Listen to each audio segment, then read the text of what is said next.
हिंदू धर्म में मांस खाना मना है या नहीं है, इस संबंध में कई लोगों के मन में भ्रम है। शाकाहारी भोजन को हिंदू धर्म में उत्तम माना गया है, लेकिन मांस खाने को लेकर कोई सख्त अनुदेश नहीं दिया गया है। तो आइए जानते हैं इस कहानी की ओर। एक दिन भगवान श्री कृष्ण एक पेड़ के नीचे बैठकर बांसुरी बजा रहे थे। तभी उनके पीछे अचानक एक हिरण दौड़ते हुए आया और उनके पीछे छिपने लगा, क्योंकि वह हिरण बहुत घबराया हुआ था। भगवान श्री कृष्ण ने उसके सिर के ऊपर हाथ फेरा और कहा कि क्या हुआ तुम्हें, तुम क्यों छुप रहे हो। उसका पीछा करते हुए एक शिकारी भी वहां आ पहुंचा और बोला, यह मेरा शिकार है, इसे मुझे दे दो, इस पर मेरा अधिकार है। तब भगवान श्री कृष्ण बोले, हर जीवित जीव पर उसका स्वयं का अधिकार होता है, ना कि किसी और का। तब वह शिकारी क्रोध में बोला, यह शिकार मेरा है, मैं इसे पकाकर खाऊंगा। तब भगवान श्री कृष्ण बोले, किसी भी जीव को मार कर खाना पाप की श्रेणी में आता है, क्या तुम पाप के भागी बनना चाहते हो।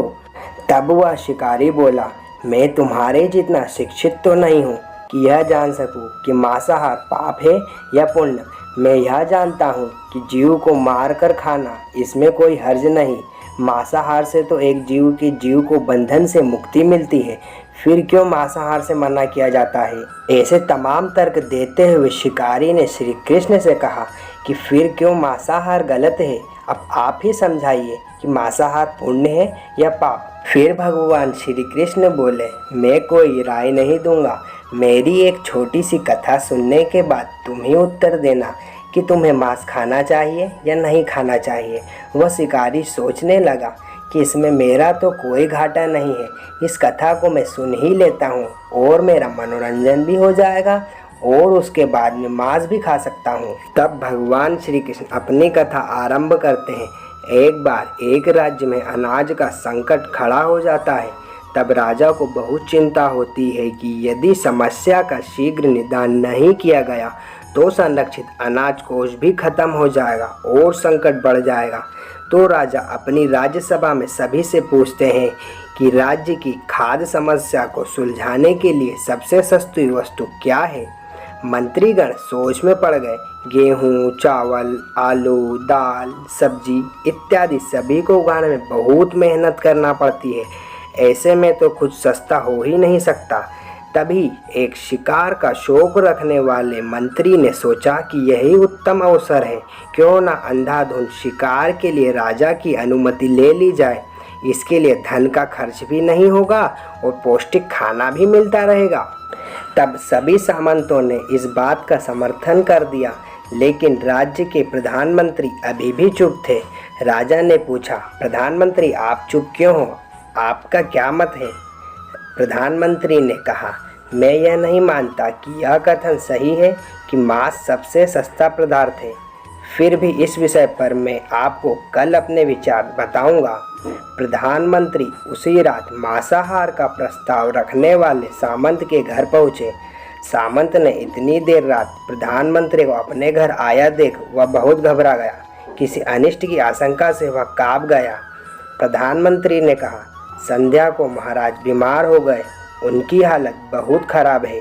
राजवेद ने कहा है कि वह किसी शक्तिशाली देह का 2 तोला मांस मिल जाए तो राजा के प्राण बच सकते हैं, क्योंकि आप महाराज के सबसे विश्वास पात्र हैं, इसीलिए आपसे योग्य और कौन होगा। इसलिए आप जो भी मूल्य लेना चाहें ले सकते हैं।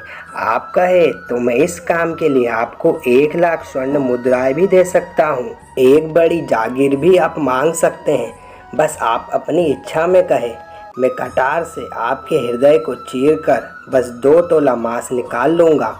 यह सुनकर सामंत के चेहरे का रंग फीका पड़ गया। वह सोचने लगा, जब जीवन ही नहीं रहेगा तो लाख स्वर्ण मुद्राएं से मैं क्या करूँगा, और बड़ी जागीर भी मेरे किस काम की। वह जल्दी से अंदर गया और अपनी तिजोरी में से 1 लाख स्वर्ण मुद्राएं लेकर आया। मुद्राएं देकर उसने प्रधानमंत्री के पैर पकड़ लिए और रोते हुए बोला, श्रीमंत, मैं आपकी 1 लाख मुद्राओं में अपनी 1 लाख मुद्रा और मिलाता हूँ।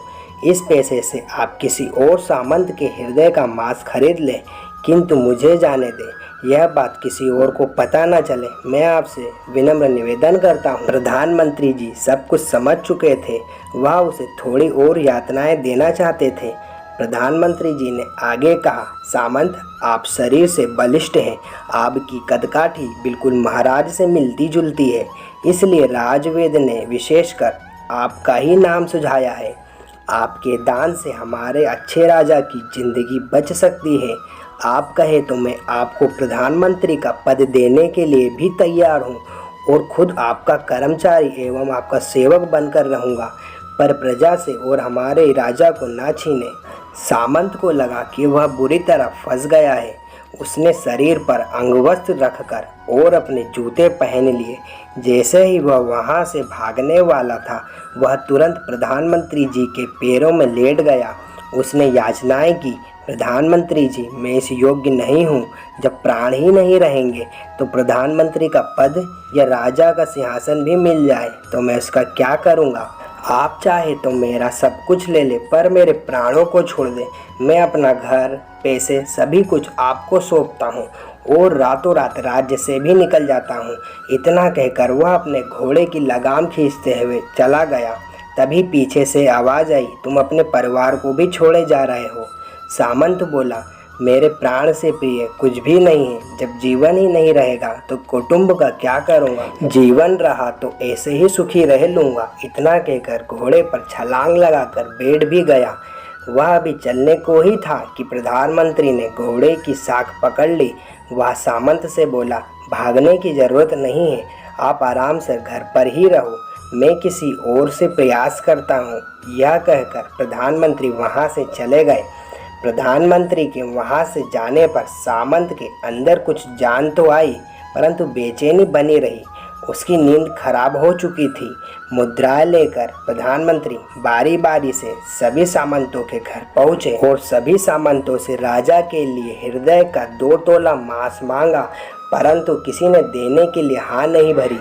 सभी सामंतों ने अपने बचाव के लिए प्रधानमंत्री को लाख और 5 लाख तक मुद्राएं भी भेंट कर दी।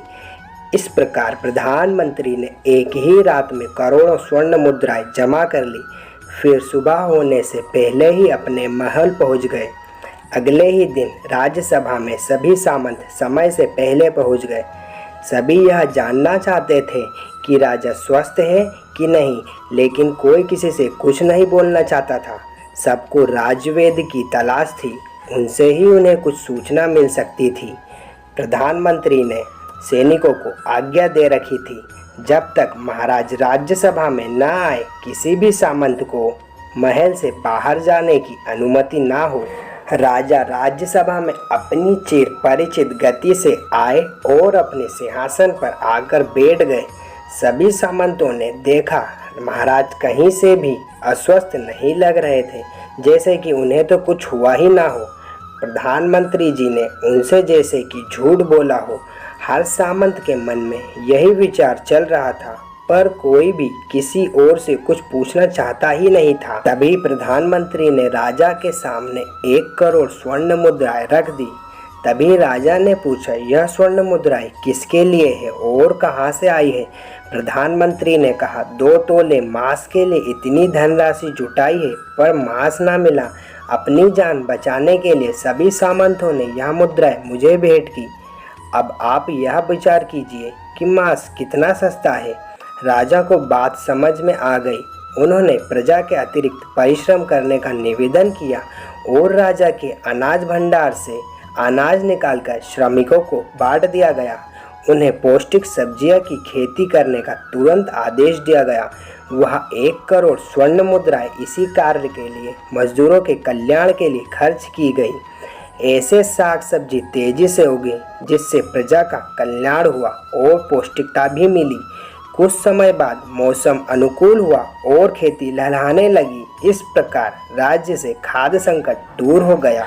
तो दोस्तों, जीवन का यह मूल्य भगवान श्री कृष्ण ने हमें इस कथा के जरिए समझाना चाहते हैं कि हम यह ना भूलें कि जिस तरह हमें अपनी जान बहुत प्यारी है, उसी तरह सभी जीवों को अपनी जान प्यारी होती है। परंतु हम यह बात भूल जाते हैं कि जब वह जीव हमारे लिए काटा गया होगा और हमारे लिए वह तड़पा होगा, उसका श्राप हमें इस जीवन में ही नहीं बल्कि अगले जीवन तक नहीं छोड़ता। श्री कृष्ण से यह ज्ञान पाकर शिकारी परिपूर्ण हो गया और उसे ज्ञान की प्राप्ति हो गई। वह जान गया कि महानता जीवन लेने में नहीं बल्कि जीवन देने में है। शिकारी भगवान के आगे हाथ जोड़कर वहां से चला गया और उसने कसम खा ली कि वह अपने संपूर्ण जीवन में कभी किसी को चोट नहीं पहुंचाएगा। तो मित्रों, आपको कैसी लगी हमारी कहानी कमेंट करके ज़रूर बताइएगा। जय श्री कृष्णा, धन्यवाद, भारत माता की जय।